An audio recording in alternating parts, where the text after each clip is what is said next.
Hi, friends. This is your friendly neighborhood spiritual counselor and Cosmic Heart, Linda. As always, we will start our Cosmic Heart session with a prayer. So I invite you to place your hands on your heart, close your eyes if it is safe and comfortable for you to do.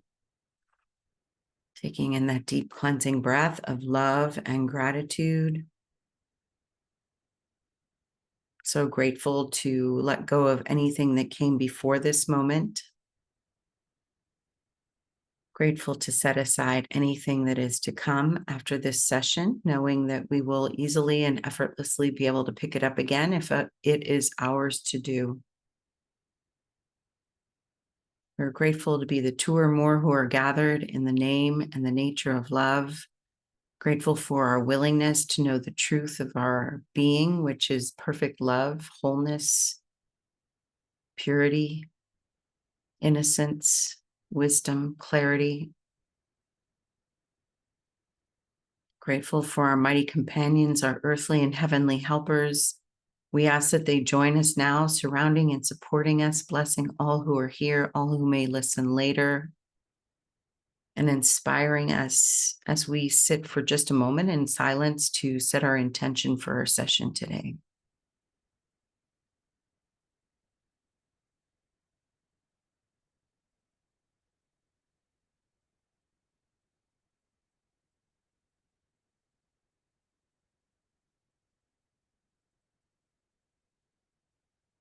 And with our intentions set lightly in our open hearts and open minds, we are so very grateful to be open receivers, great receivers of the all good, and willing to accept it and claim it as ours right here and right now, every blessing.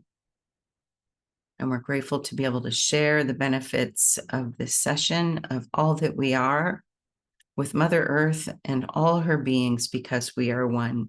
In grace and gratitude, we let it be, and so it is. Amen.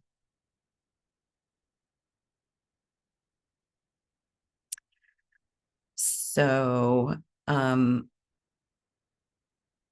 trusting that whatever is being brought forward today, or whatever brought you here today, it's because there's something in this video that is in it for you to hear, even if it might feel a little bit challenging, just knowing that it's coming from a place of love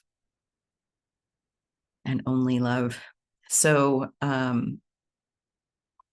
was inspired once again by one of our viewers and a friend of mine today to talk about my meditation and grounding practices, and how sometimes it feels like the things that I know are good for me can be the hardest things to get myself to do.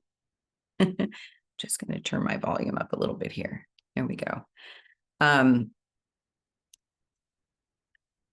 So I learned to do transcendental meditation in the 70s. And so I've used transcendental meditation. I've used grounding techniques. And I've learned other ways of meditating and grounding through breathing, through actually being on the earth or lying on the earth, standing on the earth, leaning against a tree, hugging a tree. So many different ways of getting that connection so that we can let go of the hustle and bustle that life can become so often. So right now, as many of you know, it's still only been just over 2 weeks since my husband passed away, and we are preparing to have a celebration of life for him here at our home. And my amazing family and friends have been like angels swooping in to assist me with all of that. but it can mean that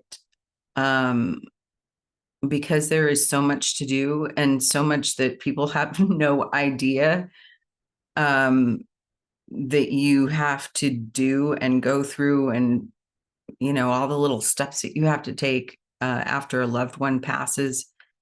My brain at the moment is having a hard time sometimes focusing on my meditation and grounding techniques, which I know is really helpful for me right now to continue to do those things so that I can be fully present with what is happening around me, what is happening within me, what is happening with my family. And so that I have a clear connection to the guidance of what is mine to do. And I do have some amazing humans in my life that have been walking me through all of these different steps of things that need to be taken care of, and I wish to take care of, because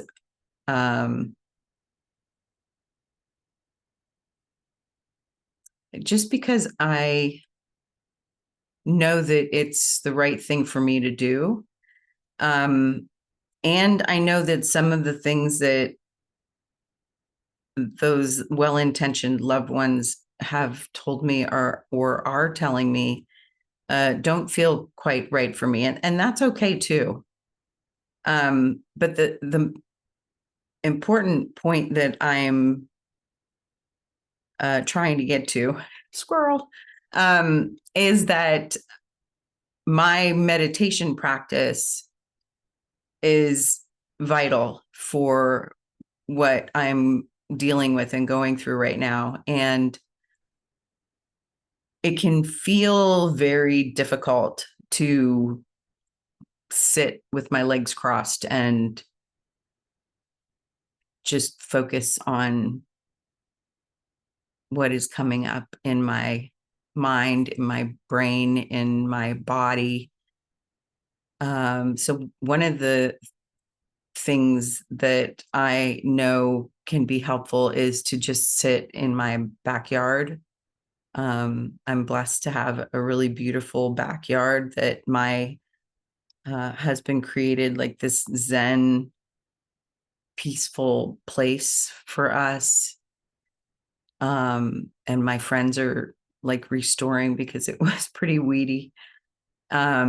Beautifully, they're taking really good care of it. And going for walks, even if it's just around my yard, if I don't feel like dressing and looking presentable, brushing my teeth in case I run into people, going for a walk anywhere outside of my yard. Just being outside can be really helpful. And another thing that I do that helps me with my meditation grounding practices is I will lie on the floor on my back with my legs either up a wall or up on a chair. And I feel like it's the funny part is the reason why this helps me with my meditation practice, because sometimes when I'm sitting in a meditation practice, like the inclination to want to get up and do something other than sitting there in meditation is so strong. But being in my mid 60s, getting on the ground and lying there on my back with my legs up the wall or up on the cushions, the seat of a chair, it takes a little bit of effort. And getting out of that position also takes a little bit of effort. And so it's one of the tricks that I've been using recently that allows me to stay in that mindful, quiet, still place. My mind might still be ping, ping, ping all over the place. But I'm less likely to get up out of my chair, get up off my seat if I'm lying on the floor like that, just because it takes a little more effort to do that. So whatever works for you, whatever space you can get yourself in. I know some people like to use weighted blankets. Other people like to use those coverings that folks sometimes use for autistic children. It just helps to like kind of cocoon them. Whatever works for you. Sitting by water, watching the waves, so that you can get into a space of quiet, inner quiet.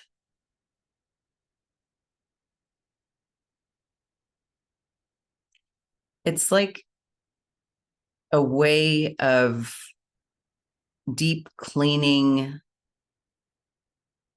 the phone line.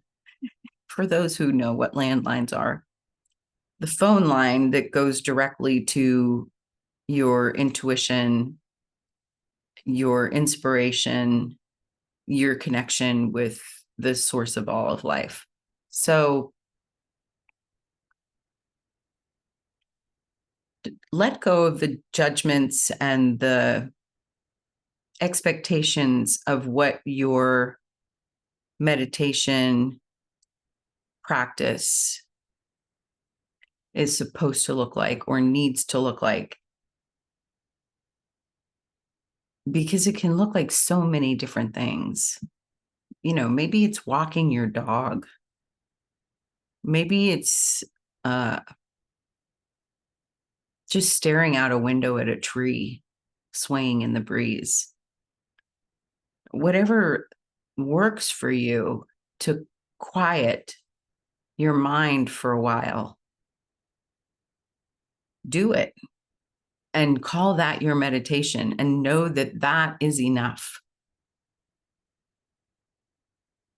In the world that we're living in today, it is really, really, really important for us to have that clear connection and be focused on how we can brighten our light within us and shine that light out into the world, because the world really could use your light. So again, let go of the expectations, stop shooting all over yourself, and know that whatever practice you are doing, even if it's just for a couple of minutes, is enough. Pat yourself on the back for that and then move on. And know that days will come when you can sit for 10, 15, 20 minutes in meditation. If that time is not now, so what? So what? Give yourself a minute and do whatever tricks help you to maintain that practice on a regular basis. Consistency is so helpful. So I hope you found this video helpful. Know that if you would like to go deeper with me, you can work one-on-one. Just leave a comment below. Counseling sessions are 45 to 60 minutes long and cost $100.